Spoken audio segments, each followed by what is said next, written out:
syarat masuk surga takut kepada Allah Subhanahu wa taala. Nanti kalau saya mati, jenazah saya tolong dibakar, abunya dibuang ke laut. Ada dulu, zaman dulu orang berpesan begitu. Nanti kalau saya mati, jenazah saya jangan dikuburkan, bakar sampai jadi debu, sampai jadi arang, sampai jadi abu. Setelah itu campakkan ke laut. Kenapa begitu? Karena aku takut menjumpai Allah. Dosa mataku banyak, dosa telingaku banyak, dosa kakiku banyak, tanganku memegang yang haram, pikiranku pikirkan yang haram. Aku takut menghadap Allah kalau jasadku utuh, nanti aku akan disiksa sebelum aku dibakar neraka. Bakar aku dengan api, setelah itu debuku campakkan ke laut. Lalu kemudian apa kata Allah Ta'ala? Hambaku ini masukkan dia ke surga karena dalam hatinya ada rasa takut kepada Allah Subhanahu wa Ta'ala. Begitulah pentingnya kita menanamkan rasa takut di dalam hati kita. Takut sama polisi, polisinya mati. Takut sama tentara, tentaranya meninggal. Takut sama atasan, atasannya keluar kota. Takut sama CCTV, kabelnya dimakan tikus.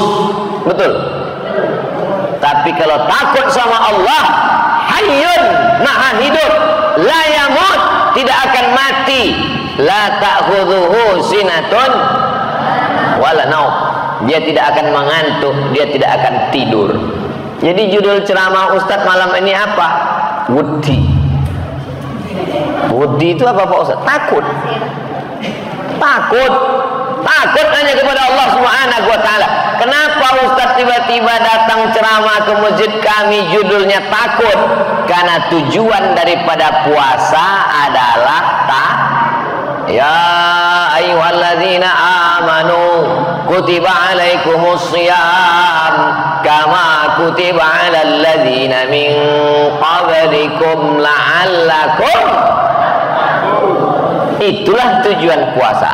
Jadi kalau sudah puasa tiap tahun tapi tidak ada rasa takut kepada Allah, kalau jualan timbangannya curang, kalau ngitung bohong, kalau bicaranya dusta, semuanya penuh kepalsuan, maka tak ada guna puasanya. Itulah yang dikatakan Allah, man lam yada' qaulaz zur.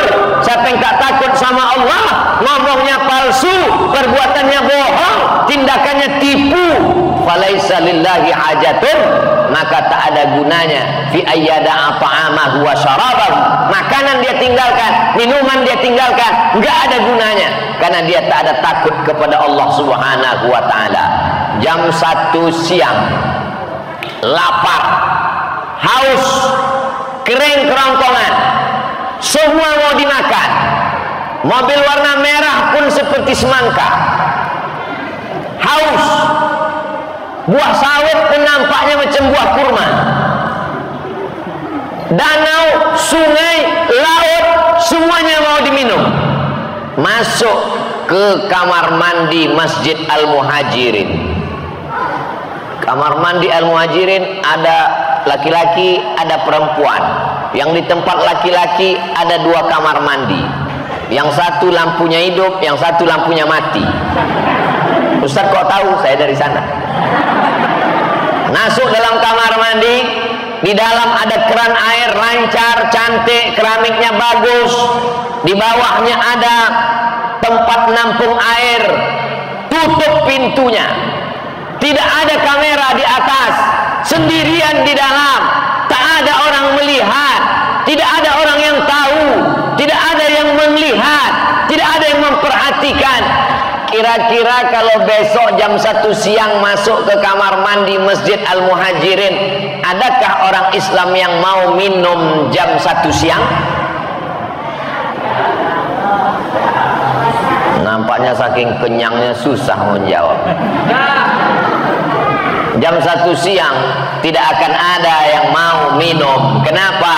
Karena saat itu dia betul-betul sadar, ngerti, paham bahwa dia sedang diperhatikan Allah Subhanahu wa taala. Itulah tujuan puasa ini. Inna 'alaikum lahafizin kiraman katibin. Bersama kamu ada malaikat kiraman mulia, katibin mencatat amal kamu, ya'lamuna ma taf'alun. Malaikat itu tahu apa yang kamu lakukan. Menanam sawit ada caranya, menanam kelapa ada tekniknya, menanam tiang cor semen tukang yang paling mengerti. Tapi menanamkan rasa takut ke dalam hati, padahal Allah tidak kelihatan, padahal malaikat nggak nampak, maka Allah suruh kita puasa. Dalam satu tahun ada 29 sampai 30 hari. Nanti di bulan Syawal disuruh lagi puasa 6 hari. Mesti berurutan Pak Ustadz. Nggak apa-apa. Hari kedua, hari kelima, hari ke-10. Saya maunya di ujung-ujung aja Pak Ustadz. Kenapa? Kue hari raya masih banyak. Ya apa-apa, silakan di ujung, nggak apa-apa. Khusus ibu-ibu yang Ramadan puasanya tinggal 7 hari, itu sudah takdir Allah. Memang sudah begitu anak cucu keturunan Adam kaum Hawa, 7 hari nggak bisa puasa. Jangan berkecil hati, jangan kecewa, jangan sampai makan pil penahan menstruasi, mohon maaf, tetap aja normal seperti biasa. Nanti di bulan Syawal ganti saja puasanya 6 hari, 7 hari bagus. Niatnya niat qadha, nawaitu shauma ghadin, saya niat puasa esok hari. Qadha, qadha bukan kodok. Qadha mengganti puasa yang tinggal kemarin. Kata Imam Zakaria Al-Ansari dari kalangan mazhab Syafi'i, siapa yang mengganti puasanya 6 hari di bulan Syawal, otomatis dia dapat pahala puasa sunat 6 hari di bulan Syawal. Ini motivasi. Yang paling bagus ganti puasa 7. Setelah diganti 7 tambah 6, 7 tambah 6 13. Habis kue hari raya Pak Ustaz. Kalau tidak sanggup 13, 6 hari saja.